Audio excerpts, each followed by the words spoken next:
Hello everybody, welcome back to Cold Foil Control. My name is Zach. I am going to be making a video today on how to play Dromai. And this is just going to be a beginner video.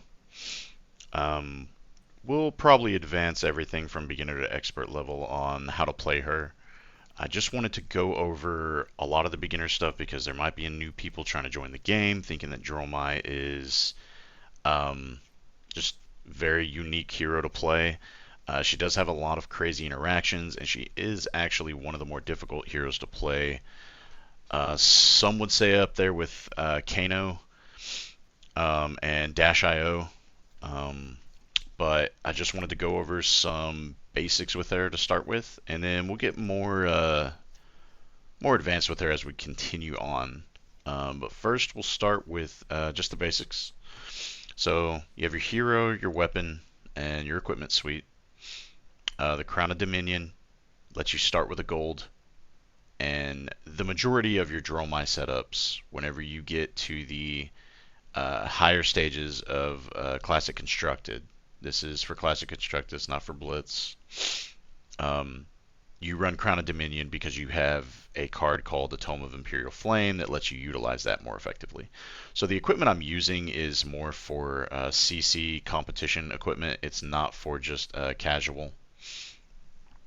Flamescale Furnace is one of Dromai's biggest pieces of equipment to utilize. We'll go in depth on what that does a little later on. Wave of Reality can be used by any illusionist. It's just a 2-block arm piece essentially. But it does help in a lot of situations. And then you just have the Snapdragon Scalers. Again, we'll go into equipment more in depth later. I'll let you know what they do a little later on, but that's just kind of what we have right now. So Dromai herself and her weapon. Let's talk about that real quick. So Dromai herself, if you take a look at her, I'll let the camera focus in. So, what Dromai says is whenever you pitch a red card, create an ash token. That is any time you pitch a red card, any time at all. So we'll go over that whenever we're playing as well. If you've played a red card this turn, your dragons that you control have go again while attacking. That's her second ability. Both very important abilities. They both go hand in hand. You play a red, dragons get go again. Whenever you pitch a red, create an ash. And the ash creation is something we'll go over in depth first. When we're worrying about cards getting played in the beginning, we need to create ash the most. And then if we look at her weapon, Storm of Sandakai, it just says that dragon allies you control have a once per turn action, no cost, they get to attack. So essentially it just allows your dragons to attack. So without this weapon, you bring out dragons and they can't attack at all, which would be useless. And for those of you looking to play Dromai, she is the dragon summoner, if you will. As Volai is one of the dragon cards, as you can see, and we'll go in more depth on how to bring them out. So for now, I just want to focus on Dromai's hero ability, which is the generating ash portion of things. When you pitch a red, you'll create an ash every single time. So that means this gold that you start with right here, the action on it is pay 2 resources and draw a card. So that means if you're paying 2 resources for it, you're pitching 2 reds, you can draw a card. When you pitch those 2 reds, you'll create 2 ash. It may be a little bit complicated for some beginners, so we'll start with something just a little basic. Now, if you're watching this video to learn how to play the game for the first time, probably not going to be a great video for that. I'm just going to kind of go into the Dromai essence of things. So you're already going to need to know a couple of things about, the pitch on cards, how cards cost, what their attack value is, defensive value, and all of those things. So what we're going to start with first is a Billowing Mirage. So Billowing Mirage says whenever you attack with it, you may transform up to one ash you control into an Ashwing. This card costs 1. It is also a red. The majority of Dromai's cards are going to be red. But since this is red and it costs 1, we can pitch a red, and then when we attack with it, we can transform that ash we generate into an Ashwing if we want to. So there's a lot of steps in there. I'll walk you through it. Billowing Mirage, you put it on the combat chain, stating that you want to attack with it. You have to present your card before you pitch in Flesh and Blood. So you're going to present it, you'll attack with it, and it costs 1, so you're going to pitch 1 right here. Now the second you pitch, Dromai's ability automatically takes place. It's just a static ability.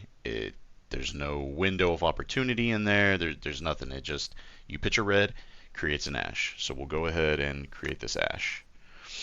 Now, what ash is, what it says, is that it is a material, and while the ash is underneath an object, that object has phantasm. Now, the objects in this scenario are going to be dragons, but for now, we're creating this ash. And the additional text on there explains that phantasm is when a dragon, essentially, is defended by a non-illusionist attack action with 6 or more attack, destroy it, and close the combat chain. We'll get into the additional text here in a minute. For now, just know that we attacked here. It costs 1. We pitched 1 red card, created an ash. Now, the additional text on Billowing Mirage was you can transform up to 1 Ashwing from the ash you control. So we don't have to transform the ash into an Ashwing or a baby dragon, if you will. Here is a baby dragon. It is just 1 attack, 1 health, and Arcane Barrier 1. It's nothing special by itself, but getting a lot of these in a game can be really, really helpful and efficient. So for now, since it says up to 1, we can choose 0. So we will choose 0 because we want to keep this ash around. Part of Dromai's playability, part of her goal, is to generate as much ash as possible in the early stages of the game so that you can just keep ash around the entire game. And we'll go into cycling ash, going ash neutral, ash negative, things of that nature. So for now, we attack with this Billowing Mirage. It comes in for 3. Pitch a red, create an ash. Okay, we're not going to transform the Ashwing because we want to keep this ash here. If we have no ash, then we cannot play dragons. So, for instance, at the start of this turn, if we were to not attack with this Billowing Mirage, and let's say we want to play this as Volai instead, it is a dragon, and it says transform target ash you control into Asvolai. Go again.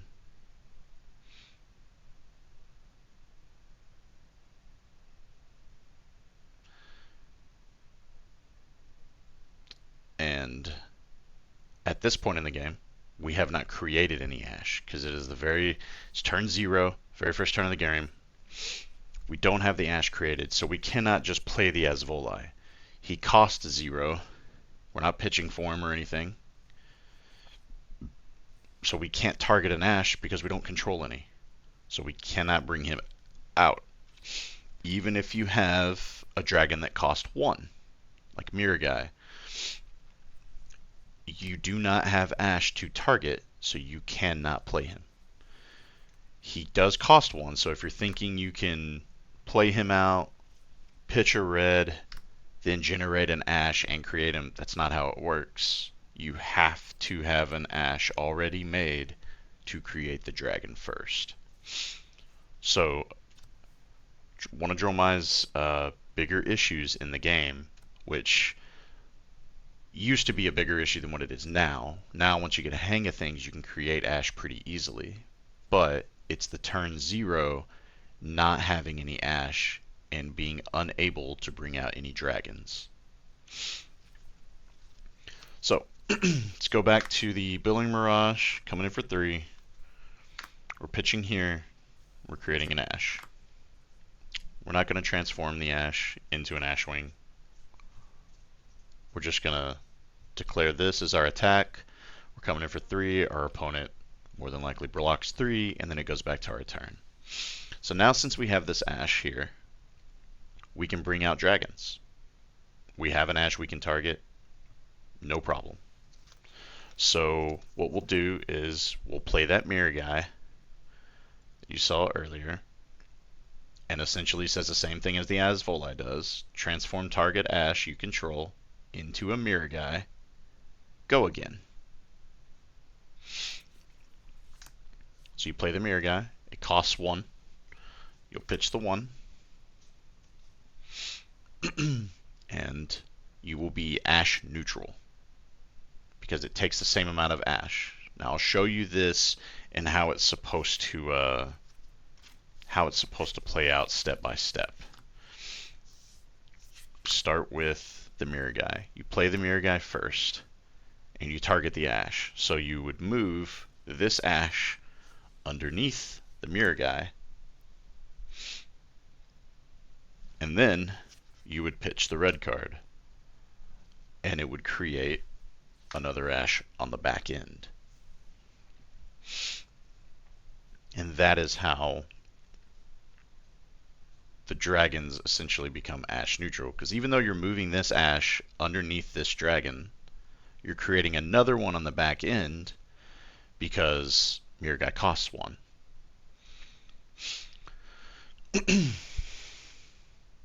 So what you'll see a lot of players do is they won't be putting ash underneath dragons every single time. If you want to, because it helps you keep up with the ash, that's fine. A lot of people will recommend it. However, what you can do is when you play out a dragon, you pitch here. All dragons have ash. All dragons will consume ash. So you can automatically assume that, okay, this ash is going underneath this dragon, and then I'm creating one on the back end. I don't need to do anything. I'm going ash neutral. It's going to just stay 1 ash. So, in the step-by-step process, you lose an ash for playing the mirror guy, but you gain another one because you're pitching this red card on the back end. Okay? So, you bring out this mirror guy. Here is the reverse side of the card. These cards were made with the invoke on one side and then the actual ally itself on the other side. And here's mirror guy's ally form. It just says the first dragon attack each turn, loses and can't gain Phantasm. It attacks for 2 and has 4 health as an ally. The ally is separate from the hero, but everything the hero does activates your ally. So, once you invoke a dragon, an invoke is a non-attack action. So you will actually break the chain here, and this attack comes off the combat chain. And then you can have your mirror guy attack for 2 with no Phantasm.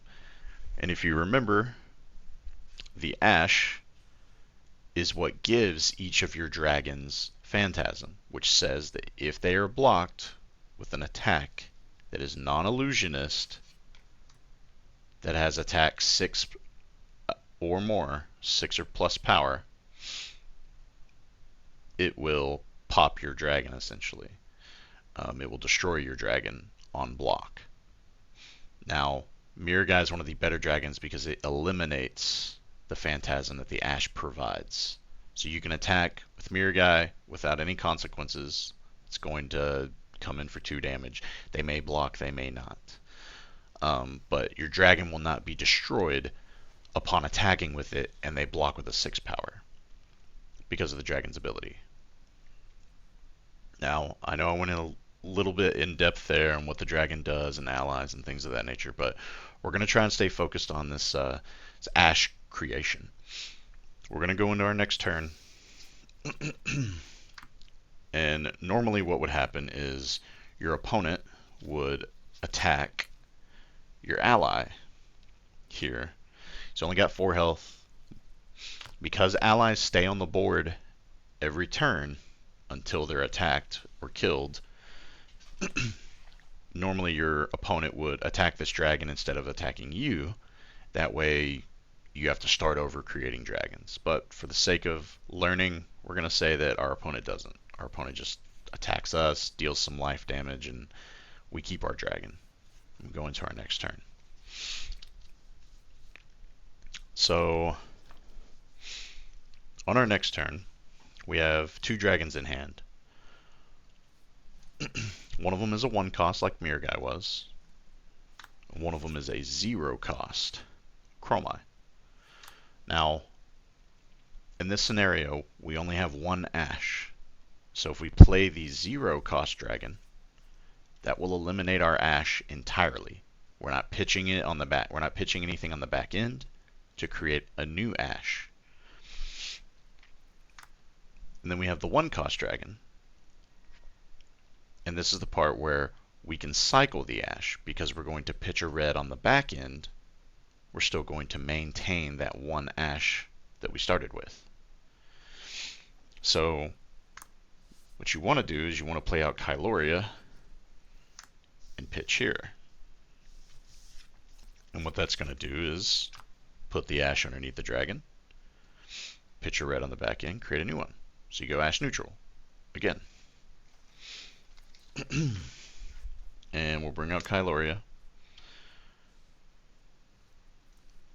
Now, I probably shouldn't go into all the abilities of all the dragons, because we'll be here for a minute if I do. But just know, Kyloria cost 1, the same as Mirror Guy did the other turn. Ash neutral. So now, what we're going to do is actually go ash negative here. Because we will play out this Dromai. And, not sure if it's going to show up too well here, but it is a 0 cost dragon. Again, transform ash you control into Dromai. So we will play the 0 cost, and it's going to eat up the ash. Because we're not pitching anything on the back side, it's just going to eliminate it. Now, I'm sure there's a few of you that have wondered about how Dromai's weapon applies to all of these situations. And the answer to that is, anytime you play a red card, Dromai's other ability goes off, gives your dragons go again. The weapon allows your dragons to attack for free. Now, playing a red card also means playing an invoke. So all of these dragons, they were all red cards that we invoked with, which means they have go again. Anytime you summon a dragon, you're giving them all go again. Just keep that in mind as a blanket statement. All dragons are red. Anytime you bring a dragon out, they all have go again. Because you played a red card. Now, we could have started the turn playing this Ravenous Rabble, and it's gonna have go again on it, and then that will also give all your dragons go again, because Dromai's second ability. Now, since I brought out the Kyloria, we were able to cycle the ash, and then we got rid of the ash because we wanted to bring out this Dromai. It costs 0, but we still have to eat up the ash there. Now we're back to ash negative. So now we're at the point again where we can't summon dragons right now.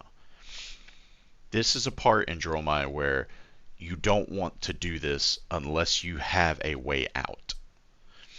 And the way out in this scenario is this gold.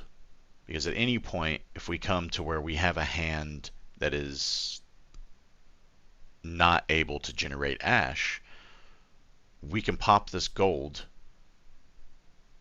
pay 2 reds, and create 2 ash, and then summon dragons if we need to.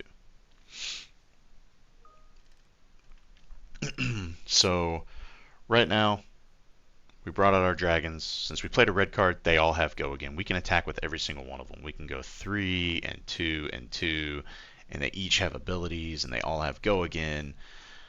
Mirror Guy gets rid of the first one's Phantasm, so this one doesn't have Phantasm. He can't be popped.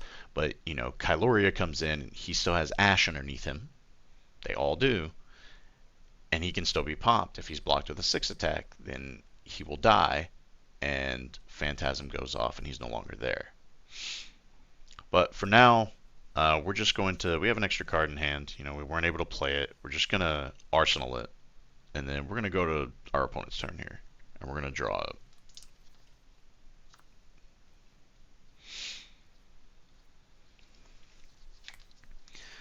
Now let's say our opponent just, takes out a couple dragons here. Let's say kills Mirror Guy, and then has enough to kill the Kyloria too. And we're just left with the Dromai. So we go into our turn, and we have no Ash. So the main point of Dromai is to create dragons. Well, I can't do that right now. So I need to play a red card that is an attack action that is pitching for something. That way I can create Ash. Or I need to find a way to pitch 2 red cards, or just red cards. Pitch any red cards to create Ash. So what I'm going to do is I'm going to utilize the gold in this situation. I can pop the gold, pay 2, and let's see here. We're going to pay 2 reds. It's going to create 2 ash right away whenever you pitch those 2. And then you draw a card. Because the gold says pay 2, draw 1. And that'll get rid of your gold token.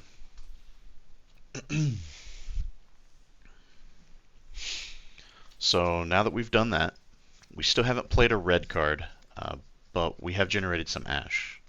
And again, generated 2 ash because we pitched 2 reds. Pretty simple. So now what I'm going to do is go into playing a dragon. And what I'm going to play is from Arsenal. I'll play a Dromai. Now, Dromai, just like all the other dragons, you got to target Ash. But this dragon, he actually cost 2.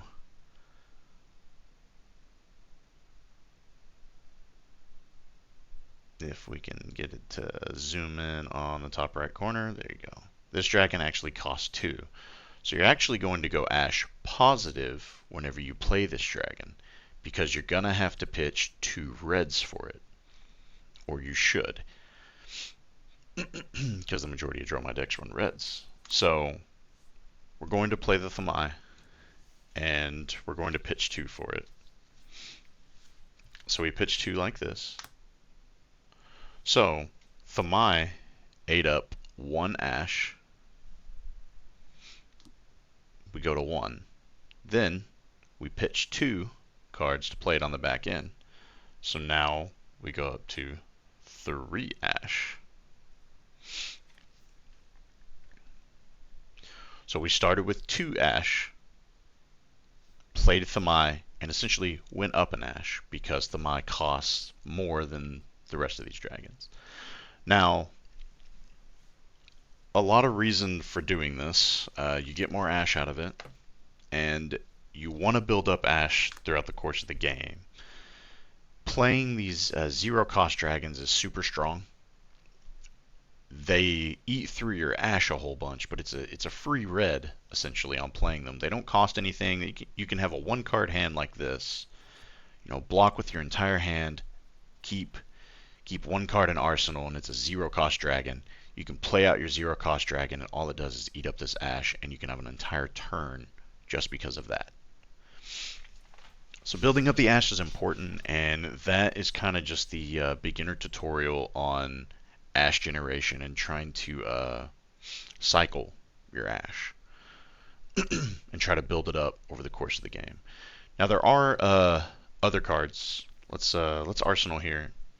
Let's go into another turn and see if I can find the card I need off the top. Ah, there it is. So there are other cards in Dromai that will have you create additional ash as the text on them. So you have to be careful whenever you play them. So for instance, this Rake the Embers, it is one of the more popular cards in Dromai. Rake the Embers says, create an ash token, then transform up to 3 ash you control into ash wings. This card also costs 1. So it's going to cost 1. We're going to pitch, and it's going to create 2 ash, 1 from the card itself and 1 from the pitch. So we're doing some ash math here. We're going to play the Rake, and we're going to pitch here. So when you play the Rake, you're going to go up to 4 ash, and then you pitched a card here, so you'll go up to 5 ash. So now you're at 5 ash, and this card says you can transform up to 3 baby dragons, or Aether Ash Wings. And since you're at 5, we can go ahead and say that we'll transform all 3. So we will end up with 3 ash wings, and you have to subtract the 3 ash, 1 for each ash wing. So we'll go down to 2. So you're left with 2 ash. So now we started with 3, went up to 5, went down to 2.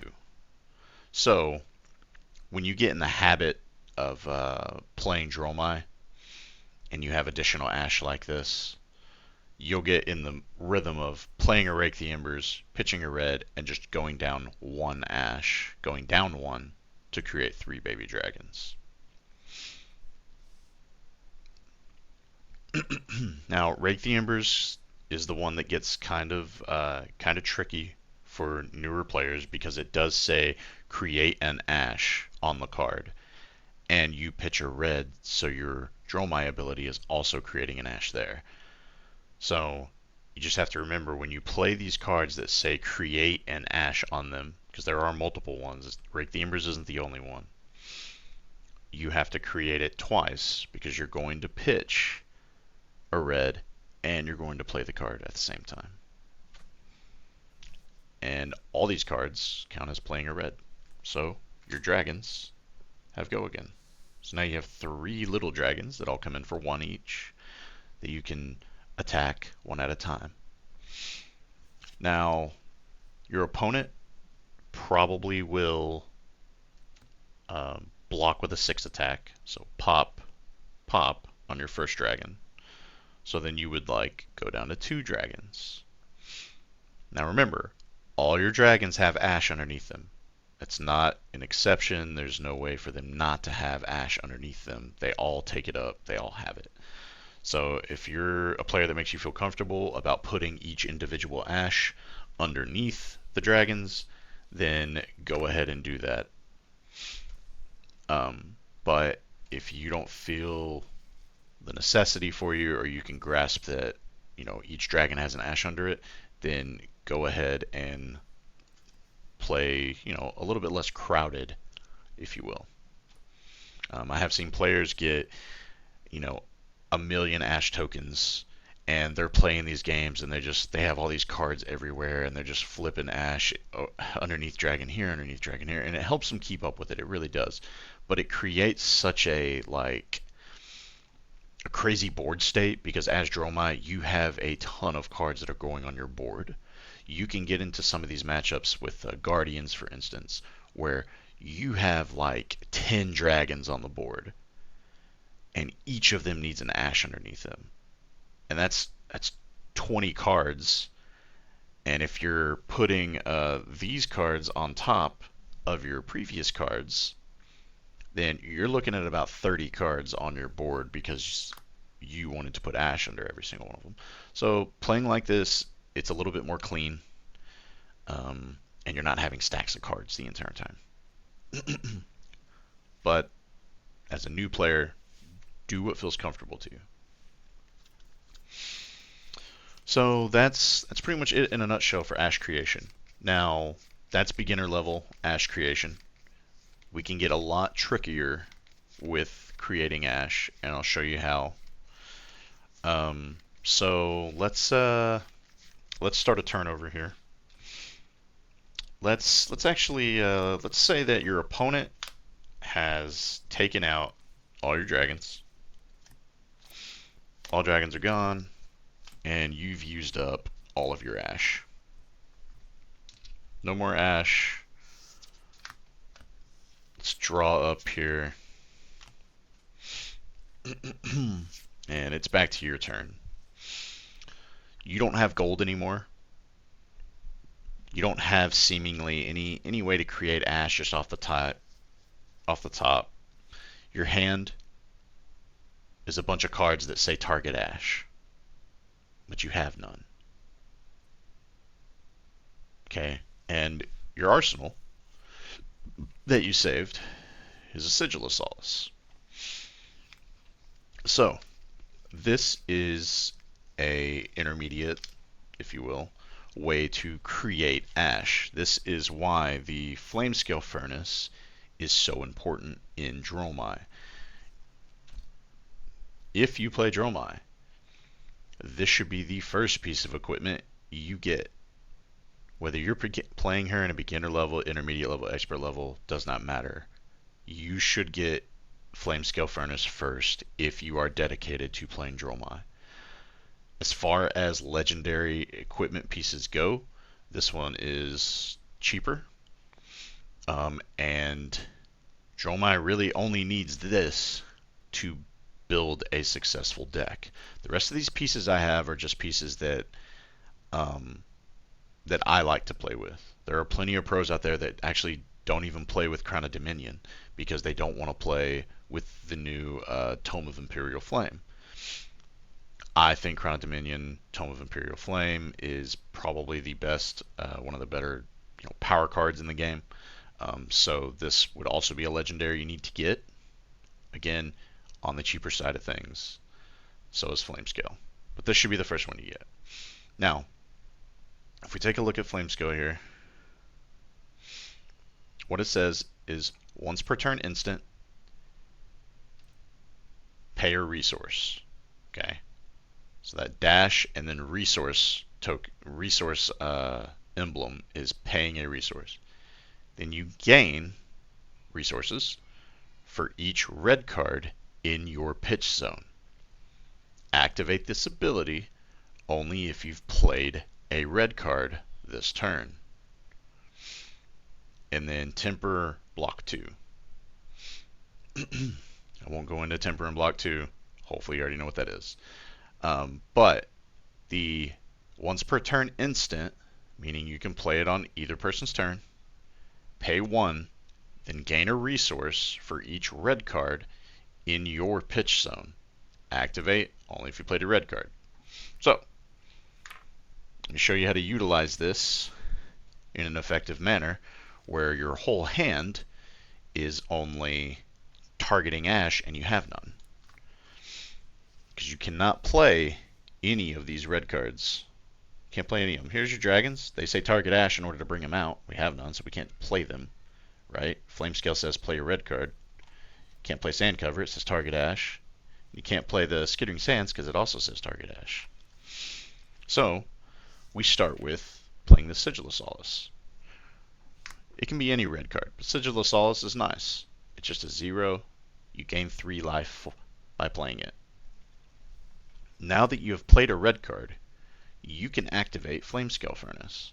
So we'll go ahead and activate Flamescale Furnace and pitch a red card.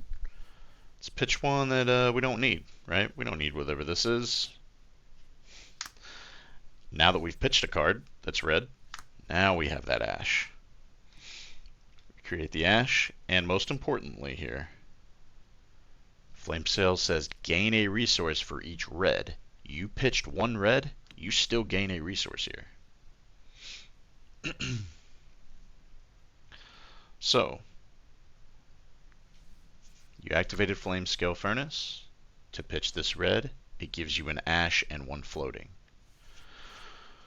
So that is just one of the more, again, complicated ways to create an ash when you have 0 of them. Now, in this scenario, with what my hand is giving me, no matter what I play now, that ash is actually going to go away. So we won't be able to cycle this one because you have one floating. If you play the mirror guy, you can't pitch on the back end of it. So you play the mirror guy out and it just soaks up both of them. If you play the skittering sands, it's going to take away your ash, but not your resource. And your Dromai is also going to take away the ash, but not the resource. So this hand, you're only going to be able to play out one dragon no matter what you do.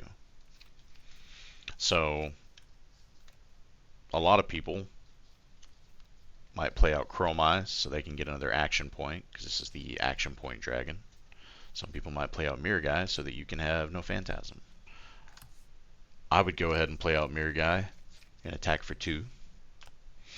That's going to eat up everything here. But that is how you utilize Flamescale Furnace to your advantage. Now, if we backtrack a little bit, we start a turn. We have this sigil still in Arsenal.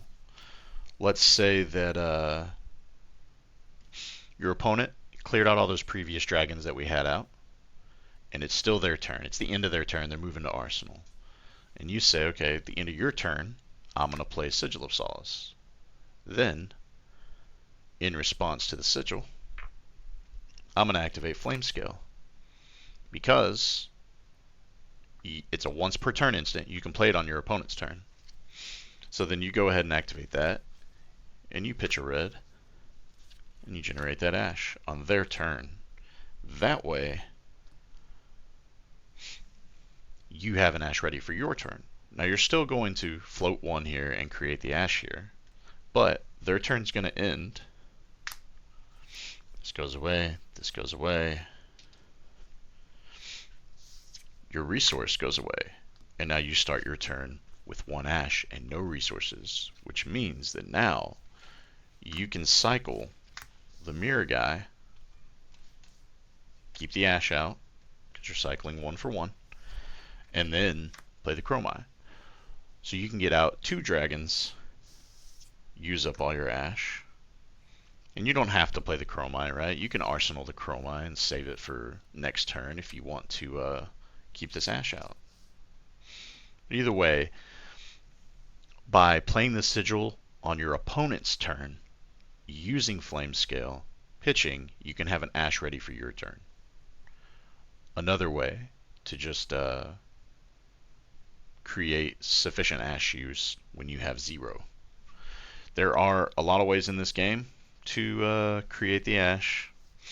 One of the ways that I have not shown is the Tome of Imperial Flame, and I may go into that later as a little bit more of an advanced card, goes into the more advanced gameplay with Dromai. But that's pretty much Ash Creation 101. Flamescale Furnace, utilizing that to generate ash is huge, especially on turns when you have none. But even if you have cards you can't use entirely in your hand, so let's say, it gets to your turn, you play the Dromai, you activate you play down both of these burn them alls, and these are auras that stay on the field that deal arcane damage whenever you attack with a dragon. So it would come in for 2 arcane, and then whatever physical damage the dragon comes in for. Dromai would be 3. But let's say you play all these out and you still have 2 cards in hand. And you're like, okay, well, I can't play. Maybe you can't play either of these 2 cards, but you can't arsenal 2 cards either. So you want to utilize one of these to at least get some advantage for this turn and get an arsenal. So you just go ahead and activate Flamescale Furnace. You pitch the red of the one you don't want to play, and you get your ash back. And now you've played reds, you've utilized Flamescale Furnace to get another ash, and you just move to arsenal that last card. So you've used up your entire hand effectively to the best of your ability that your hand will allow, right? And you've essentially set up ash for your next turn and an arsenal for next turn. So looking just at the different play exchanges there, keeping ash going and moving and generating throughout the course of the game is important.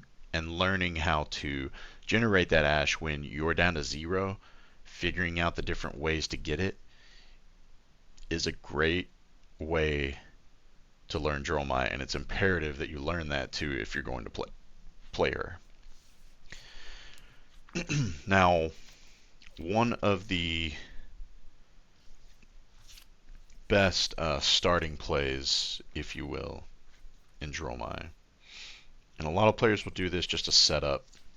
Let's say we have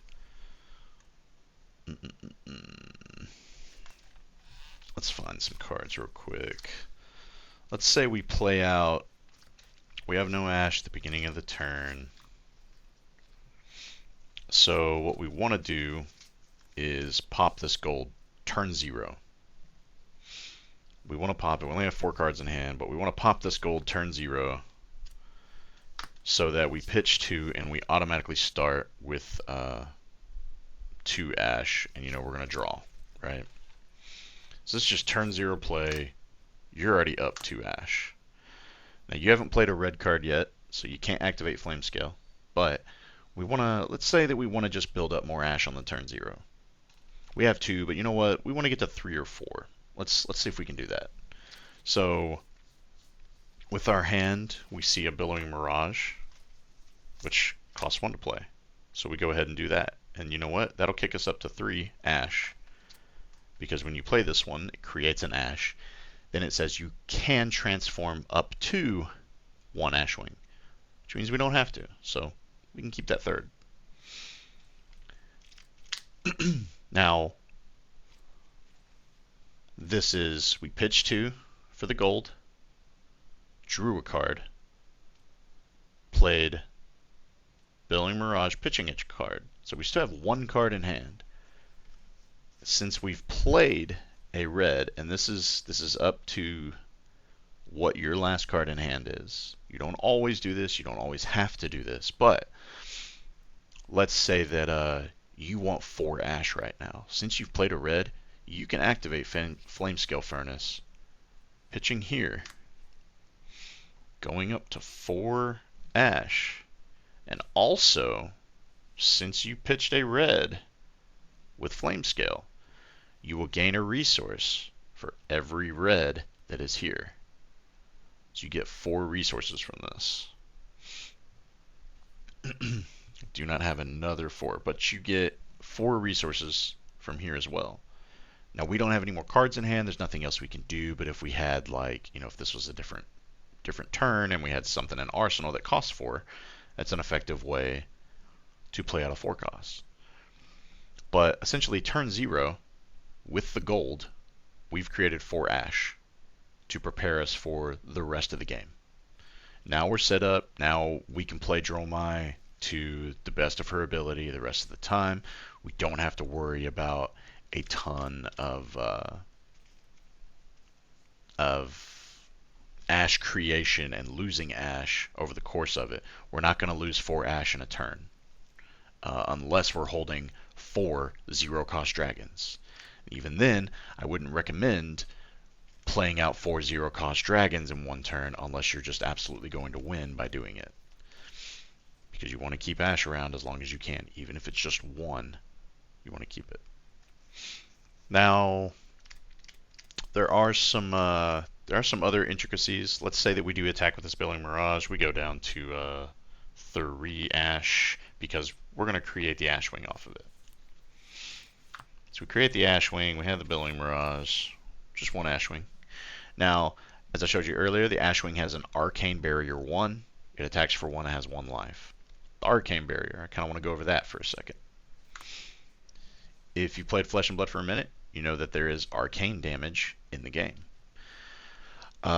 Heroes like Kano or Rune Blades, wizards, Kano's a wizard, they deal arcane damage. So these ash wings will give you Arcane Barrier 1 to where you can pay 1 resource to prevent 1 damage from the Arcane Barrier.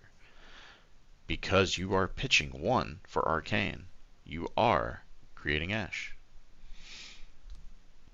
So, in matches against opponents where they are dealing arcane damage to you, if you have one of these ash wings out, or even if one of your pieces of equipment has Arcane Barrier 1 on it, you can pitch a red to it and it'll create an ash. It's a great way to build up your ash against wizards and Rune Blades especially, to where you really don't have to worry about ash the whole time playing against them. Because those heroes will always come at you with arcane damage in one way or another. And just as long as you have the Arcane Barrier to do it, you can keep generating multiple ash. I think throughout the course of some of the games I've played, I've been up to like 12, 13 ash, 16 ash before. It gets to be ridiculous numbers whenever you're pitching into the ash with the Arcane Barrier. So, again, that's all just some basic ash creation steps. Just keep in mind, Dromai, every time a red is pitched, doesn't matter why it's pitched, doesn't matter what's happening, if you're able to pitch a red, and you do, you create that ash.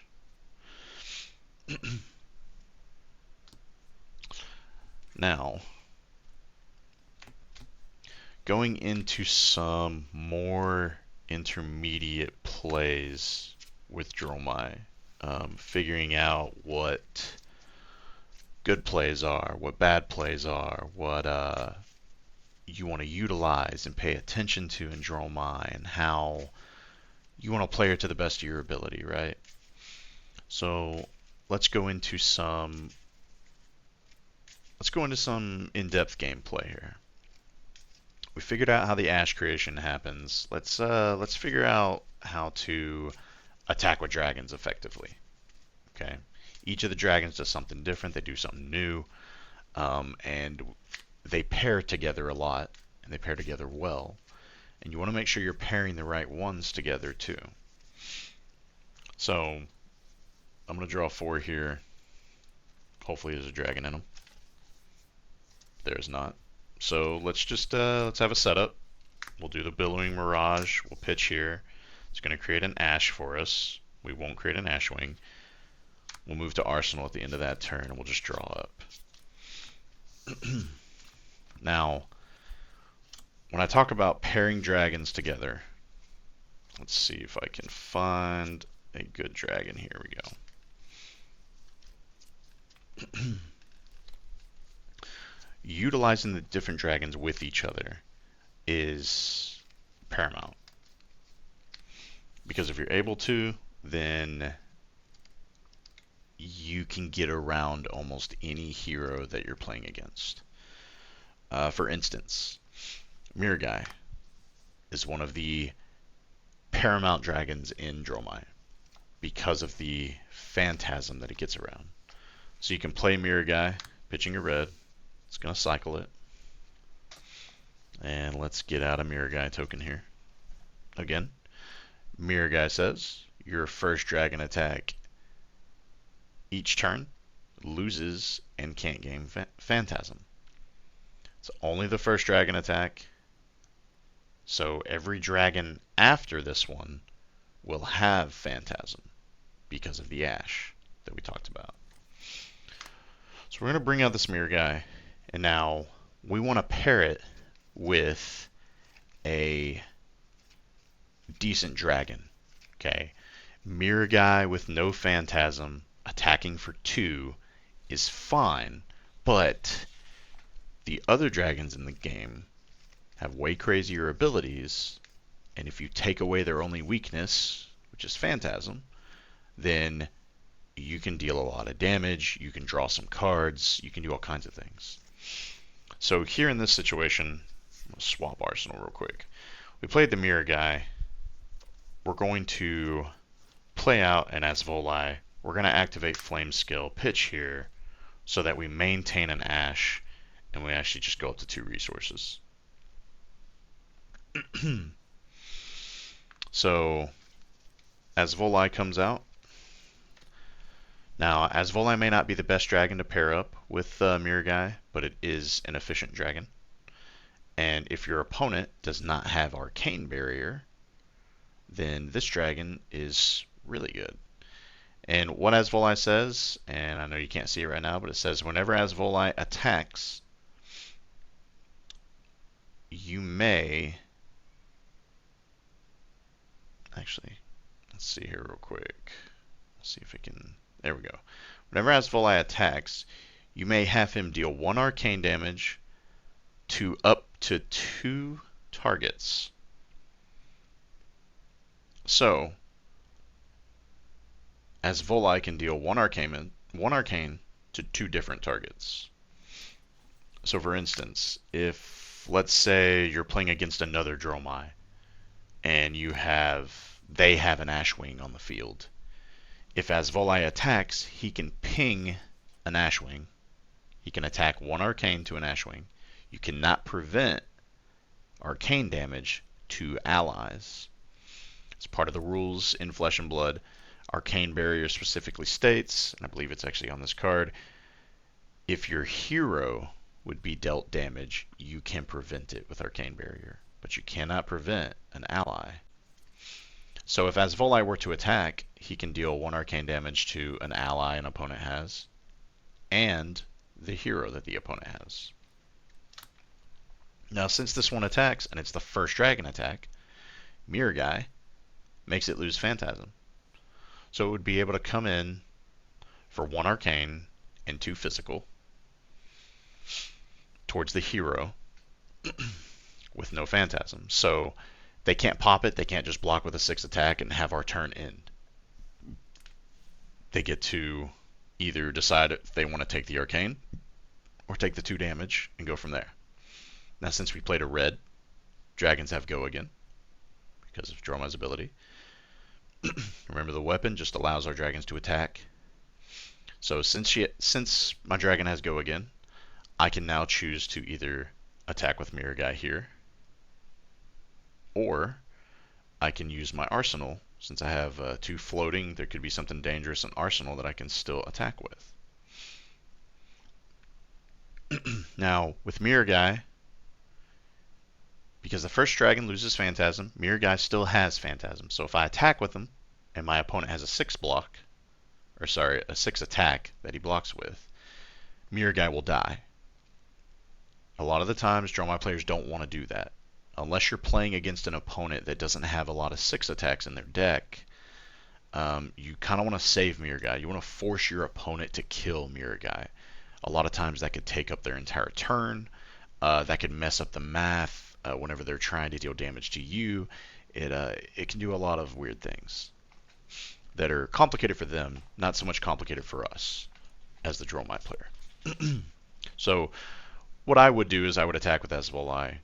I'd save Mirror Guy here, and then since I have 2 floating, your opponent probably thinks that your arsenal is going to be a Command and Conquer or something that costs 2 because you still have the 2 floating.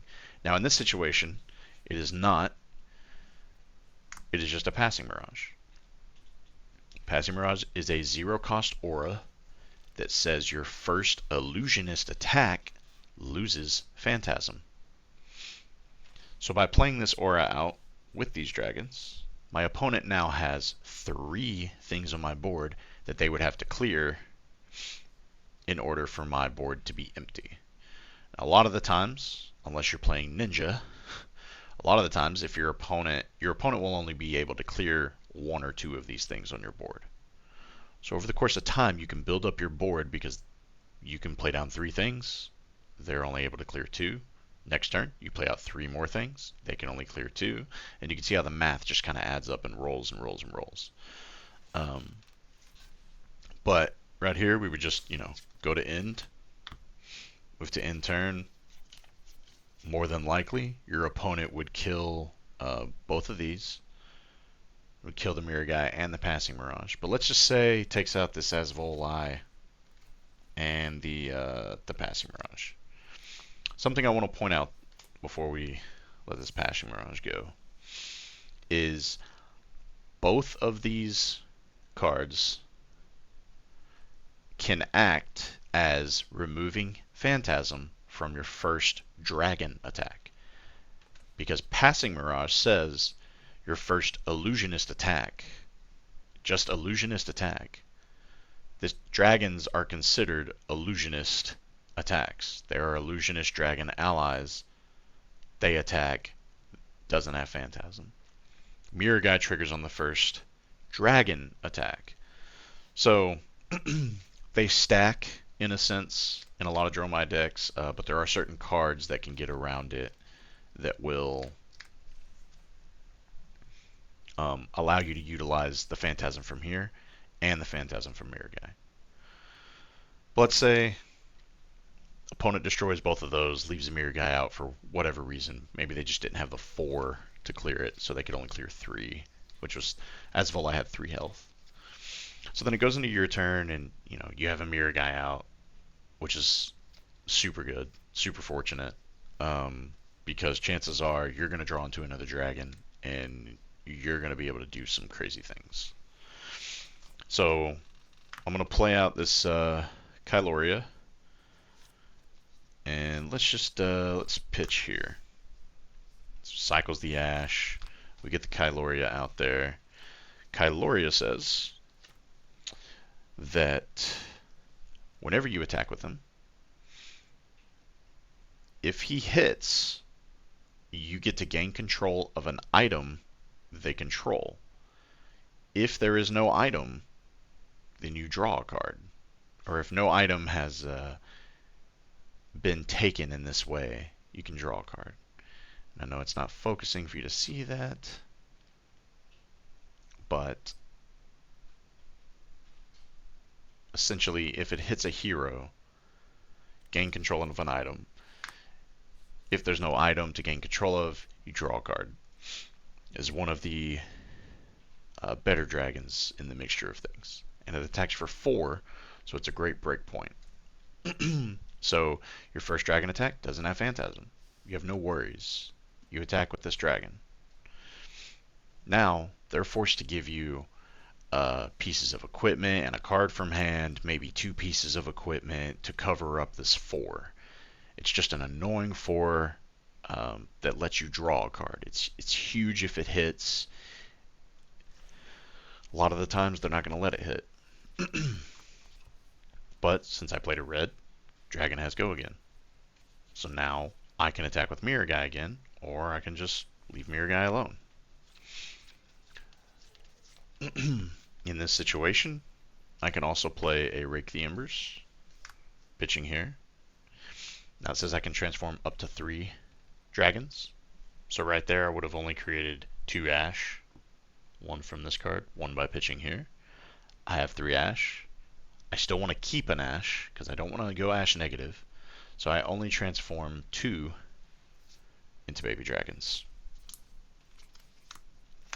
So now I have 2 of those. Now, what I do with baby dragons, and what I like to do with them, is they are test dragons, if you will. They test your opponent's hand. since they're just one attack, it's not much damage, and they're going to have Phantasm.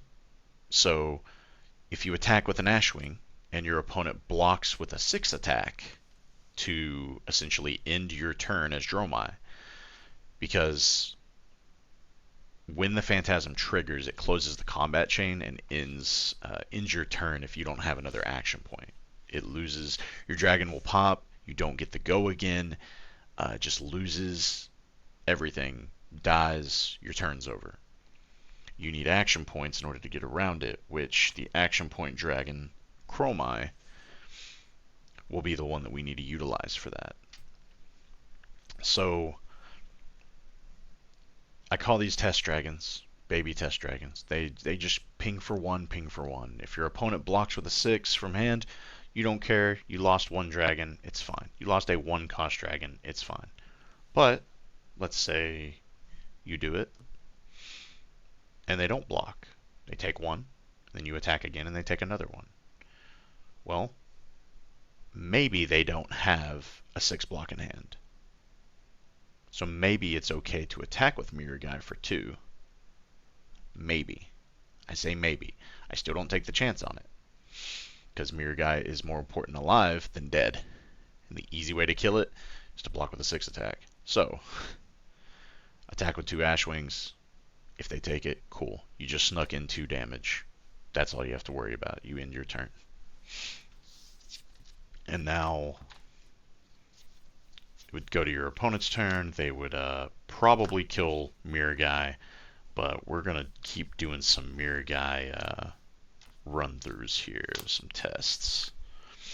So let's say you got Mirror Guy on the field, and you want to utilize Dromai effectively in a turn.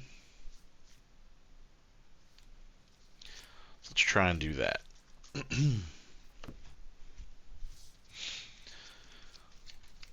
Alright, so start of your turn, Mirror Guy's out.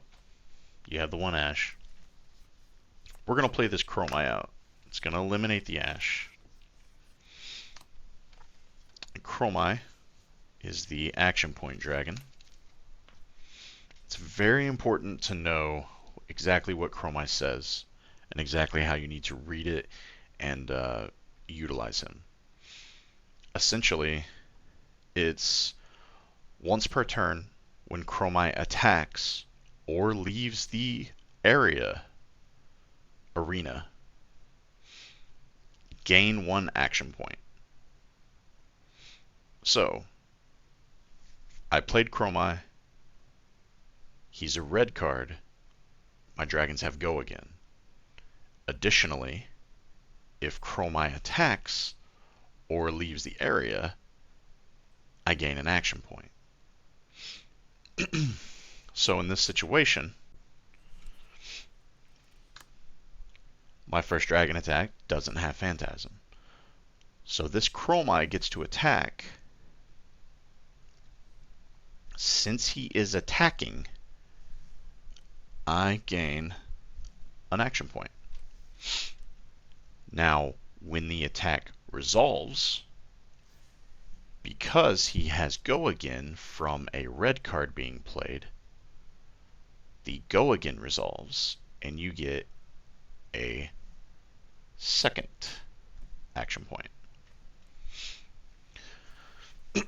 So he is the action point dragon.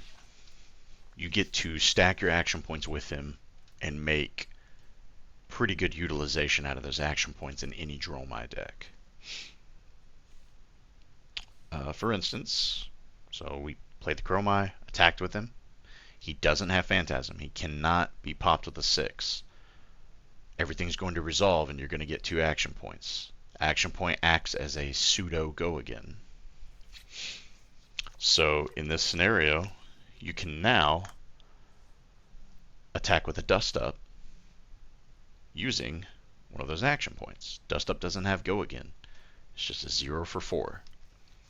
0 cost, comes in for 4.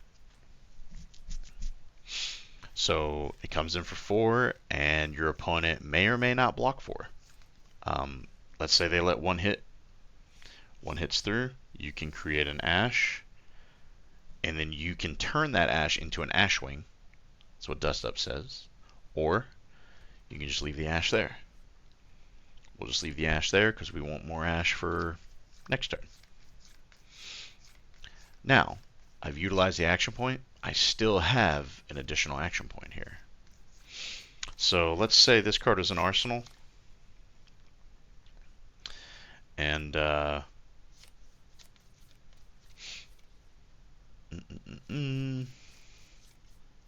actually, let's say that Dust Up was played from arsenal. Then we do a, let's see.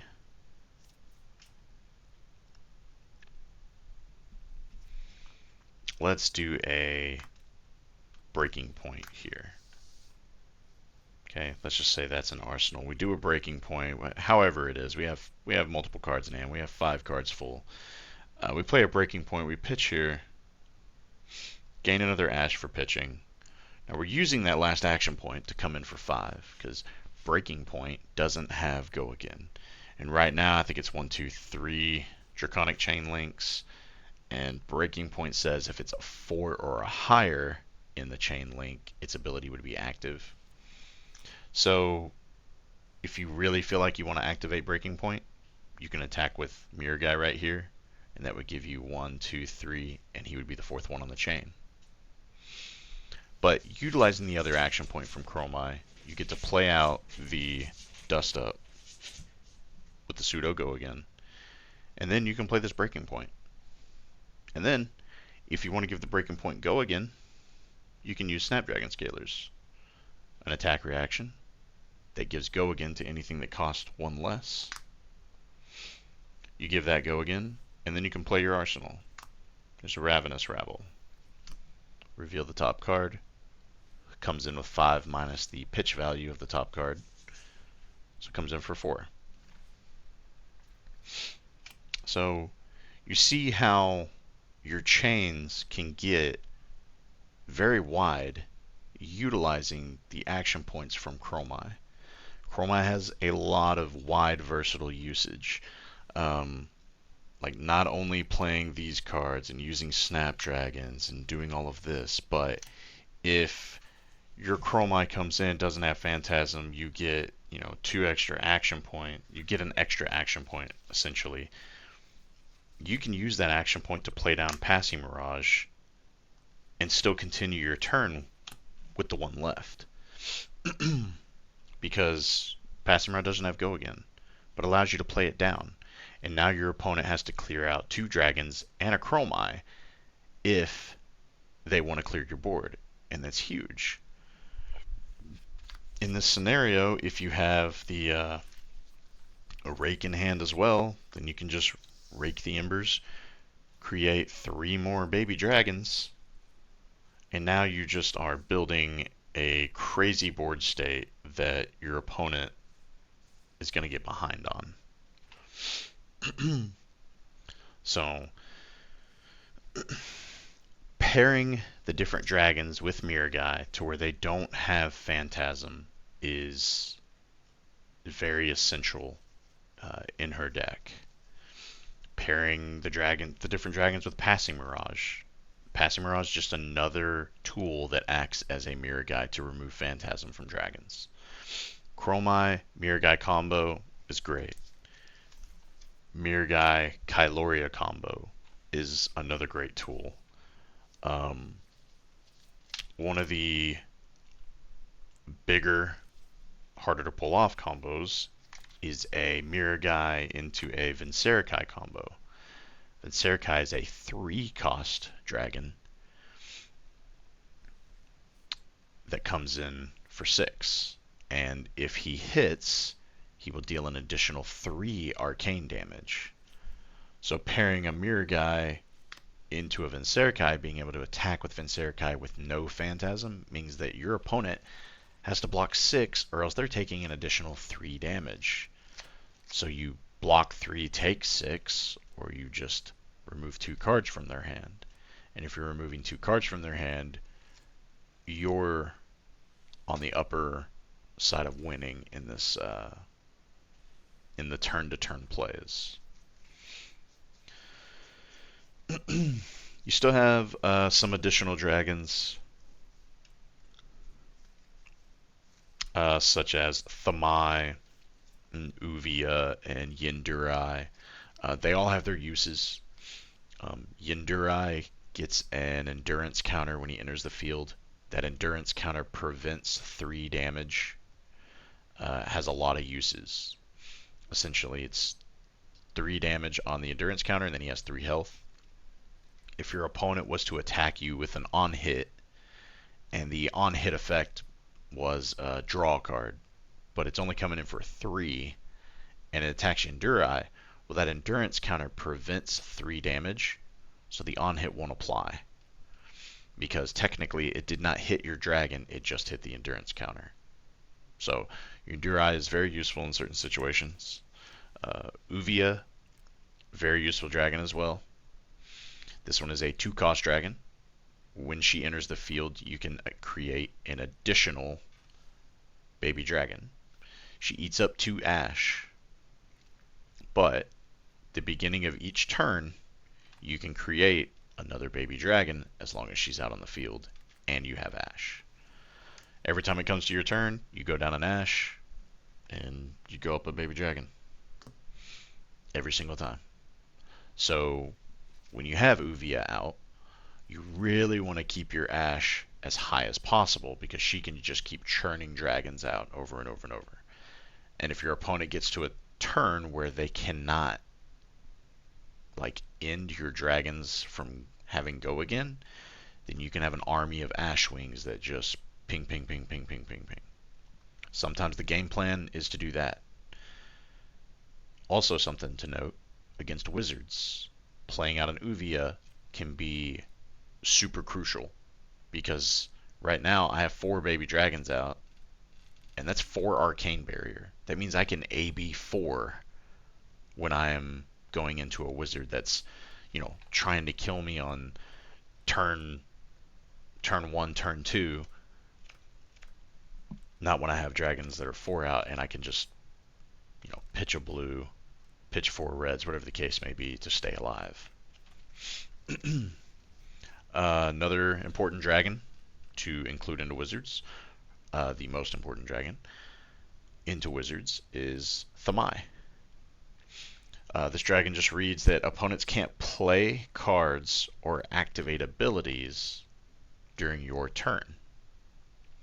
Now this one has a lot of applications, but wizards a lot of the times want to deal damage to you on your turn, and Thamai it shuts it off. It shuts it off to where wizards have to play the game fair, right? They don't get the advantage of dealing damage to you on your turn. Thamai is super helpful. We also have Necria. Necria is a 3-cost dragon, 4 attack, 7 health. One of the harder dragons to kill, but every time Necria attacks, if the attack hits, she puts a -1 life counter on her and will create an ash. So it comes in for 4. Let's say your opponent blocks 3, it deals 1 damage. You'll create that ash, and then you'll put a life counter on her. So 7 will go down to 6. Necria also reads that if any damage is dealt to her, she will lose an additional counter. She's at 7 health. So if your opponent just attacked this with a 6 attack, just attacked it, it would kill it because it would take 6 damage plus 1 from the negative health from the damage from her ability.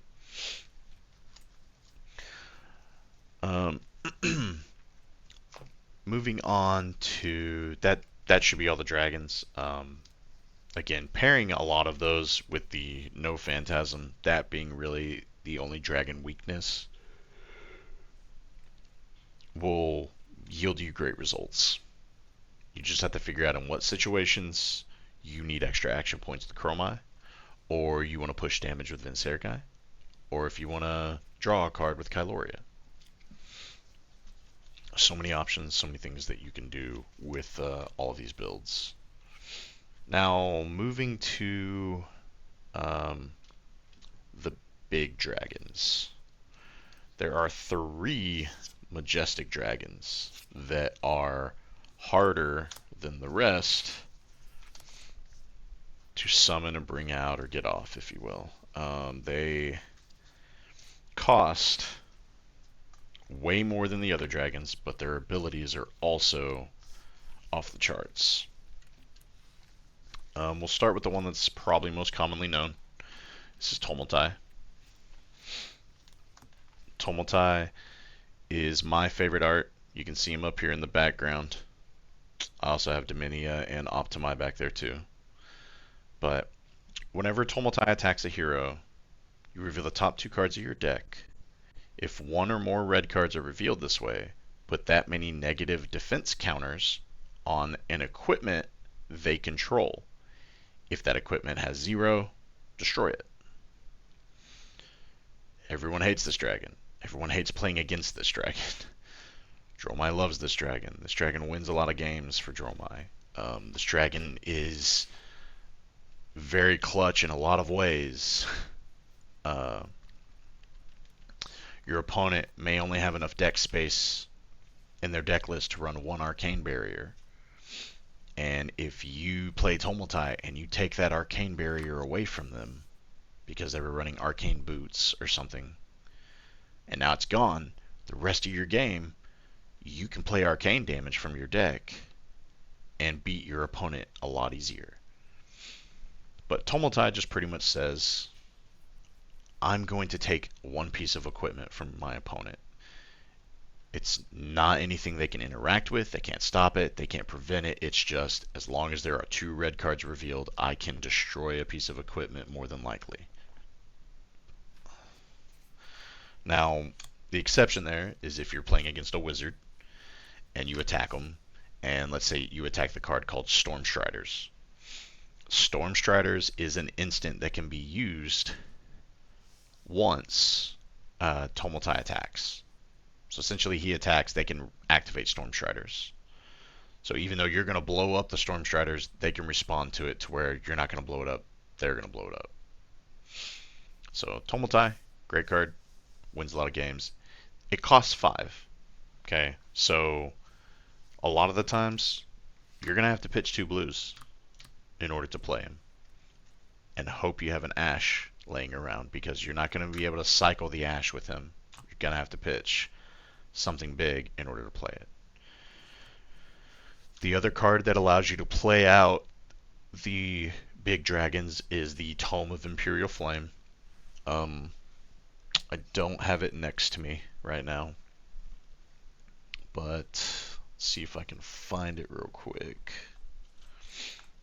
Essentially what the card says is that when you play this, draw 2 red cards. Sorry, draw 2 cards. This card is the power card for Dromai. Draw a card. If you are royal, draw 2 cards, which is why you run the Crown of Dominion cap over there. And I know what the rest of it says, but I was waiting for it to focus. Okay, so essentially, draw a card if you're royal, instead draw 2. You may pitch 2 red cards. If you don't, you banish your hand, and this gets go again. So, for those of you that want to know how this card is played, let's say you have this Tomultai in Arsenal. You have 4 cards in hand. You play this Tome, okay? You draw 2. You pitch 2. And by the way, when you pitch 2, you create 2 Ash. And it says you gain resource points from pitching this way. It's like flavor text on the Tome, which was very interesting. There isn't like a key word on here that says that. It's just in parentheses, you gain resources when you pitch this way. So when we pitch 2, We gain those 2 resources, and we gain there. So playing a Tome of Imperial Flame is almost like getting a blue. You're pretty much, this is a red card that acts as a blue. Because now we've played a red, we can activate Flame Scale Furnace, which will use up 1 resource. But since there are 2 red cards in our pitch zone, we gain 2. So we go up to 3. So we have 3 resources. This dragon costs 5. So now, I only need to pitch 2 cards out of my hand. So I'll go ahead and, play Tumulti, pitch these 2 cards. It's going to cost 5. It eats up the 5, and I get him out. That's fine. And I still have 2 cards left over, 2 cards to spare that I can do anything with.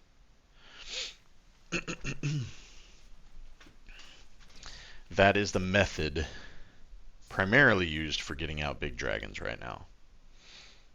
There are a lot of ways you can go about getting out these different dragons. Having gold up whenever this takes place is another advantage. Being able to just, if you start a turn, you pop gold, pitch 2, draw a card,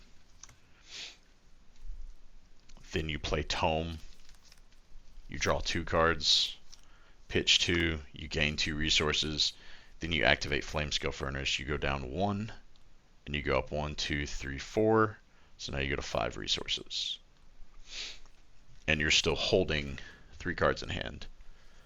So, very effective means and ways to utilize Tome with gold in order to get out these high cost dragons. So I already showed you Tumulti, so let's show you, that one's the most popular one. Here is probably the second most popular. We have Dominia. If Dominia will focus. What Dominia reads, this is a 4 cost dragon, so 1 less than Tumulti. Whenever Dominia attacks, you reveal the top card of your deck. If it is a red card, your opponent reveals their hand, and you get to banish a card from it. Still not zooming in too great here, clearing up. So yes, Dominia, again, you can do all the same steps with Tome. You play out Dominia, you reveal that top card, more than likely it's a red. Your opponent shows you their hand before blocks, and you can rip a card from their hand. It's huge gameplay into certain heroes. It's giant to take a 6 attack out of somebody's hand. You can take a blue from somebody's hand. You can take a red from somebody's hand. You can set up your opponent's next turn. You can destroy your opponent's next turn to where they can't do anything. You can do a lot with that information. And the last dragon, probably the least popular of the dragons, Dracona Optimi. This dragon is a 6 cost dragon. You won't see too many Dromais playing this because it is a 6 cost. You can still get it out with Tome of Imperial Flame. It is more difficult. And if you don't have that, then you have to pitch 2 blues. So what Dracona Optimi says, essentially, is when you attack, you reveal the top 3 cards of your deck, and you deal arcane damage times twice the number of red cards revealed. So if you reveal 3 reds, you deal 6 arcane damage to your opponent.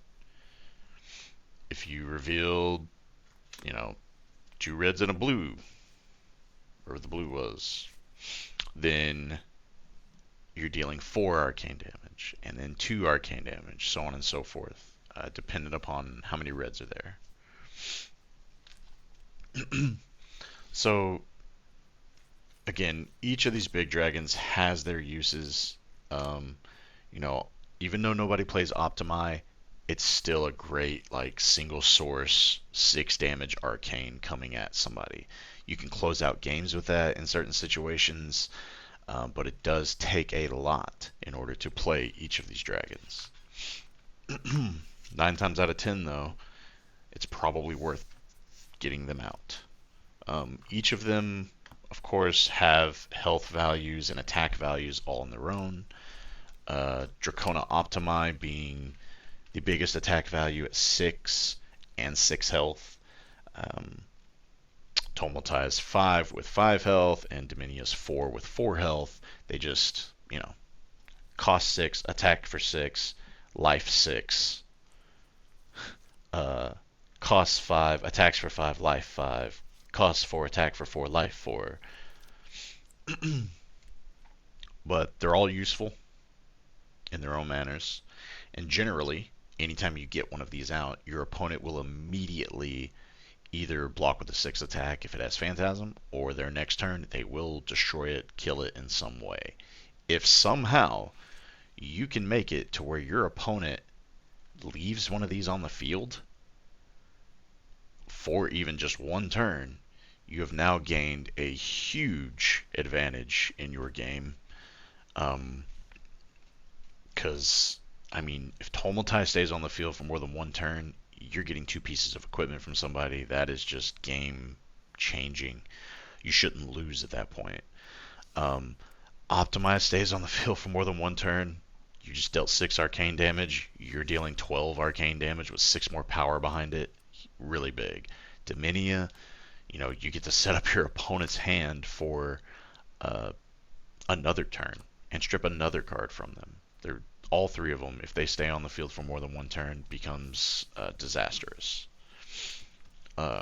Now, there is a trick that I learned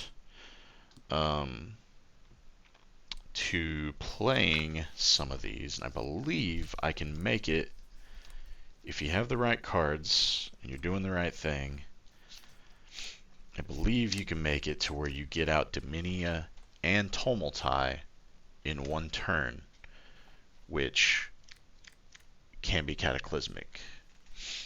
I just need to remember how to do it again. I believe you save Tome in hand, and you have, let's say, Dominion Arsenal. You pop this gold, pitching the 2, going up 3 ash, you draw. Then you play out the Tome, draw 2, pitch 2. You go up to the 2. Then you activate the Flamescale Furnace, go down 1, go up to 5. I guess you'd have to have a second Tome in hand in order to do that. So if you were to Tome there, and then you pretty much pretend this is the Tome, you go here and you pitch here, and you go up to 4 resources. Then you activate Flamescale Furnace. Then you go 1, 2, 3, 4, 5, 6, 7, 8, 9. You go to 9.